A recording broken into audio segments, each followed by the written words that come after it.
उत्तराखंड राज्य गठन के 22 वर्ष पूर्ण होने पर भाजपा मसूरी मंडल द्वारा एक होटल के सभागार में उत्तराखंड राज्य आंदोलन में अपनी अहम भूमिका निभाने वाले राज्य आंदोलनकारियों को सम्मानित किया गया। इस दौरान आंदोलन के दिनों को याद कर जय बद्री जय केदार उत्तराखंड की जय उस सरकार के नारे भी लगाए गए और राज्य आंदोलनकारियों ने अपने अपने स्मरण भी सुनाए, जिन्हें याद कर भाव विभोर हो उठे।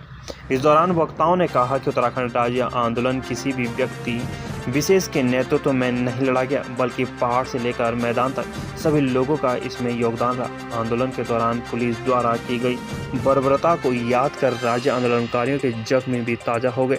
इससे पूर्व कार्यक्रम में बतौर मुख्य अतिथि पहुंच राज्यसभा सांसद नरेश बंसल ने शहीद स्थल झूलाघर पहुंचकर उत्तराखंड राज्य निर्माण में अपने प्राणों की आहुति देने वाले राज्य आंदोलनकारियों को श्रद्धासुमन अर्पित किए।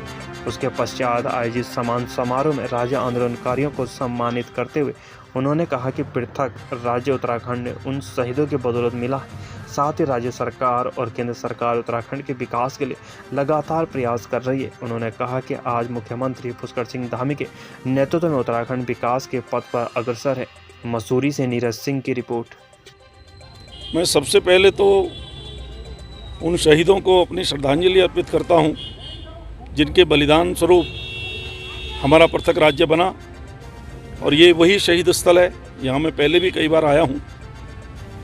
आज जब मैं पुष्प अर्पित कर रहा था तो 1994 का वो दृश्य मेरी आंखों के सामने था, जिसमें यहाँ पूरा छावनी बन गई थी और उस समय की तत्कालीन सरकार ने बेरहमी के साथ निहत्थे अपने राज्य की मांग करने वाले आंदोलनकारियों पर जिस प्रकार का अत्याचार किया और 6 लोग उसमें शहीद हुए। श्री बलबीर नेगी जी, हंसा धनेई जी, बेलमती चौहान जी, मदन मोहन मंगई जी, परगई जी, इस प्रकार के जो शहीद हुए हैं उन सबको मैं नमन करता हूं, अपनी श्रद्धांजलि देता हूं। और सरकार इस राज्य को विकास की गति को तेज करने में लगी है।